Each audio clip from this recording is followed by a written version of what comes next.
மதுரையில் நடைபெற்ற தாவேகா மாநாட்டில் பேசிய கட்சியின் பொதுச் செயலாளர் புஷி ஆனந்த், தாவேகா மாநாடு மாபெரும் வெற்றியடைந்துள்ளதாக தெரிவித்தார். மதுரை பாரபத்தியில் நடைபெற்ற தமிழக வெற்றிக் கழகத்தின் 2வது மாநாட்டில் கட்சியின் பொதுச் செயலாளர் புஷி ஆனந்த் கலந்து கொண்டார். தொடர்ந்து நிகழ்ச்சியில் பேசிய அவர், தாவேகா மாநாடு மாபெரும் வெற்றியடைந்துள்ளது என்றும் தென் தமிழ்நாட்டில் பெரிய கூட்டத்தை கூட்டி காட்டியுள்ளதாகவும் தெரிவித்தார். மேலும் இந்த கூட்டத்தை கண்டு தமிழ்நாடே அதிர்ந்துவிட்டது என்று கூறியவர், மதுரையில் நடைபெறும் இந்த மாநாடு வலுவான எதிர்காலத்திற்கு அடித்தளமாக அமைய தாவேகா தொண்டர்கள் வேகமாக செயல்பட வேண்டும் என்று கேட்டுக்கொண்டார். கழகத்தின் கண்மணிகளே, நாம் இன்னும் வேகமாக வேலை பார்க்க வேண்டும். வேர்வை நதியில் குளிக்க வேண்டும். மக்கள் மனங்களை வெல்ல வேண்டும்.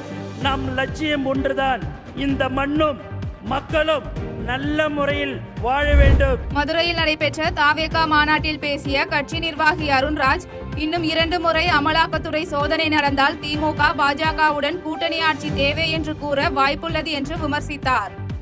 மதுரை பாரபத்தியில் நடைபெற்ற தமிழக வெற்றிக் கழகத்தின் 2வது மாநாட்டில் கலந்து கொண்டு நிகழ்ச்சியில் பேசிய கட்சி நிர்வாகி அருண்ராஜ், திராவிட கட்சிகள் தோற்றுவிட்டதாக தெரிவித்தார்.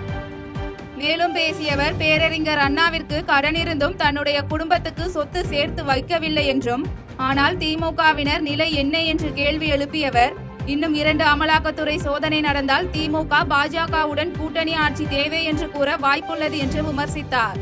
தொடர்ந்து பிளவுவாத சக்திகளை எதிர்க்க வேண்டும் என்றால் சமரசமில்லாத கொள்கை வேண்டும் என்று கூறியவர், அதற்கு தமிழக வெற்றிக் கழகம் மட்டுமே ஒரே நம்பிக்கை என்று தெரிவித்தார். போன வாரம் ஒரு முக்கியமான அமைச்சர் வீட்டில் இடி ரைடு, இன்னும் 2 இடி ரைடு நடந்தா என்ன ஆகும் தெரியுமா? நேத்து கருப்பு பலூன், இன்னைக்கு மோடி வருவது தமிழ்நாட்டுக்கு பெருமை, நாளைக்கு பாஜகவுடன் கூட்டணி ஆட்சி தமிழ்நாட்டுக்கு தேவைன்னு சொன்னாலும் சொல்லுவாங்க. அதனால இந்த பிளவுவாத சக்திகளை எதிர்க்கணும்னா சமரசம் இல்லாத கொள்கை வேண்டும். அதற்கு தமிழக வெற்றி கழகம் மட்டுமே ஒரே நம்பிக்கை என்று கூறிக்கொள்கிறேன். மதுரையில் நடைபெற்ற தாவேகா மாநாட்டில் பேசிய கட்சியின் தேர்தல் வியூக வகுப்பாளர் ஆதவர்ஜுனா, அறிஞர் அண்ணாவின் குறிக்கோளில் இருந்து மு.க. ஸ்டாலின் முற்றிலும் விலகிவிட்டார் என தெரிவித்தார். மதுரை பாரபத்தியில் நடைபெற்ற தமிழக வெற்றிக் கழகத்தின் 2வது மாநாட்டில் கலந்து கொண்டு நிகழ்ச்சியில் பேசிய கட்சியின் தேர்தல் வியூக வகுப்பாளர் ஆதவர்ஜுனா, எல்லாருக்கும் எல்லாமும் என்று அண்ணா கொண்டு வந்த சமத்துவ அரசியலே திராவிடம் என்று தெரிவித்தார்.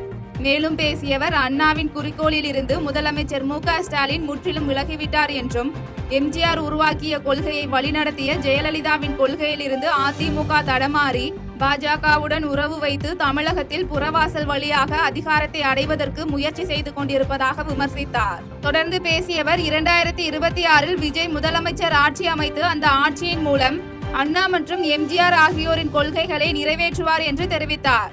தமிழக வெற்றி கழகத்திற்கும் கொள்கை ஒன்றுதான். அறிஞர் அண்ணாவும் புரட்சி தலைவர் எம்ஜிஆர் அவர்களும் ஏழ்மையும் சமத்துவத்தையும், ஏழ்மையை ஒழிக்கணும், சமத்துவத்தை உருவாக்கணும் தான் கட்சி ஆரம்பிச்சாங்க. அதுக்கப்புறம் இன்னைக்கு அதிமுக எந்த நிலைமையில இருக்கு? அண்ணா அவர்களுடைய குறிக்கோள் வந்து திரு மு.க. ஸ்டாலின் அவர்கள் விலகிட்டாரு. ஆனா புரட்சி தலைவர் எம்ஜிஆர் அவர்கள் உருவாக்கிய கொள்கை, அதை வழிநடத்திய அம்மா ஜெயலலிதா அவர்களுடைய கொள்கையிலிருந்து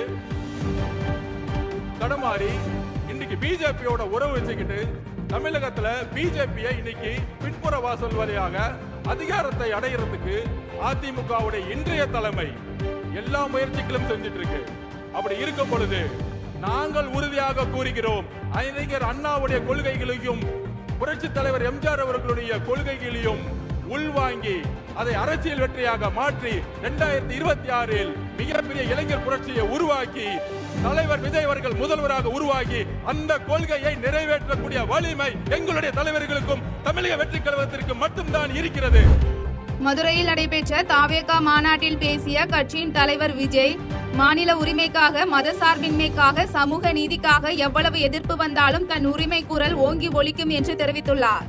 மதுரை பாரபத்தியில் நடைபெற்ற தமிழக வெற்றிக் கழகத்தின் 2வது மாநாட்டில் கலந்து கொண்டு நிகழ்ச்சியில் பேசிய வெற்றிக் கழகத்தின் தலைவர் விஜய், சிங்கம் வேட்டைக்கு மட்டுமே வெளியில் வரும், வேடிக்கை பார்க்க வராது என்று தெரிவித்தவர், காட்டில் பல விலங்குகள் இருந்தாலும் சிங்கத்தின் கர்ஜனை மட்டும் 8 கிலோமீட்டர் தூரத்திற்கு அதிரும் என்று தெரிவித்தார்.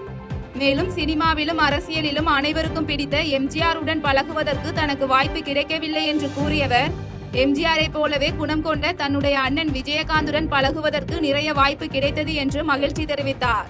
தொடர்ந்து மாநாட்டில் உள்ள கூட்டம் ஓட்டாக மட்டுமல்ல ஆட்சியாளர்களுக்கான வேட்டாகவும் மாறும் என்று கூறியவர், மாநில உரிமைக்காக, மதசார்பின்மைக்காக, சமூக நீதிக்காக எவ்வளவு எதிர்ப்பு வந்தாலும் தன் உரிமை குரல் ஓங்கி ஒலிக்கும் என்று ஆவேசமாக பேசினார். சிங்கம், ஒரு சிங்கம் எப்போ எதுலயும் பெக்யூலியர் தான். ஒரு முறை சிங்கம் கரிச்சிச்சதுன்னா அந்த சவுண்ட்ல ஒரு 8 கிலோமீட்டருக்கு சும்மா அதிரும், எல்லா திசைகளும் அதிரும். அப்படிப்பட்ட அந்த சிங்கம் வேட்டைக்கு மட்டும்தான் வெளியில வரும், வேடிக்கை பார்க்கறதுக்கெல்லாம் வெளியில வராது. வேட்டையில கூட உயிரோடு இருக்கிற மிருகங்களை தான் வேட்டையாடும். அதுலயும் பெரும்பாலும் தன்னை விட பெரிய சைஸ் உள்ள மிருகங்களை தான் குறி வச்சு தாக்கும், ஜெயிக்கும். மதுரையில் நடைபெற்ற தாவேகா மாநாட்டில் பேசிய கட்சியின் தலைவர் விஜய், தாவேகாவின் ஒரே அரசியல் எதிரி திமுக தான் என்று பகிரங்கமாக தெரிவித்துள்ளார். மதுரை பாரபத்தியில் நடைபெற்ற தமிழக வெற்றி கழகத்தின் 2வது மாநாட்டில் கலந்து கொண்டு நிகழ்ச்சியில் பேசிய தமிழக வெற்றி கழகத்தின் தலைவர் விஜய், தாவேகாவின் ஒரே அரசியல் எதிரி திமுக தான் என்றும், தேர்தலில் திமுகவுக்கும் தாவேகாவுக்கும் மட்டும்தான் போட்டி என்றும் தெரிவித்தார். மேலும் தாவேகாவின் ஒரே கொள்கை எதிரி பாஜக என்றும், பாஜகவுடன் நேரடியாக கூட்டணி வைக்க தாவேகா ஊழல் கட்சி இல்லை என்றும் கூறியவர், தாமரை இலையில் தண்ணீர் ஒட்டாத போது தமிழக மக்கள் ஒட்டுவார்களா என்று கேள்வி எழுப்பினார்.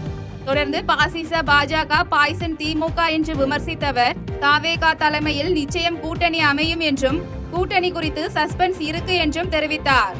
மேலும் மக்கள் கூட்டணி இருக்கும்போது தாவேகாவிற்கு அடிமை கூட்டணி எதற்கு என்று கேள்வி எழுப்பியவர், பிரதமர் மோடி கச்சத்தீவை இலங்கையிடமிருந்து மீட்டு கொடுக்க வேண்டும் என்று வலியுறுத்தினார்.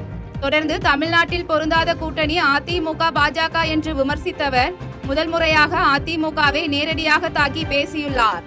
மேலும் திமுக ஆட்சி குறித்து பேசிய தலைவர் விஜய், திமுக ஆட்சி very very worst Stalin uncle என்றும், திமுக ஆட்சியின் அவலத்தை பார்த்து கொண்டு சும்மா இருக்க முடியாது என்றும் ஆவேசமாக பேசினார்.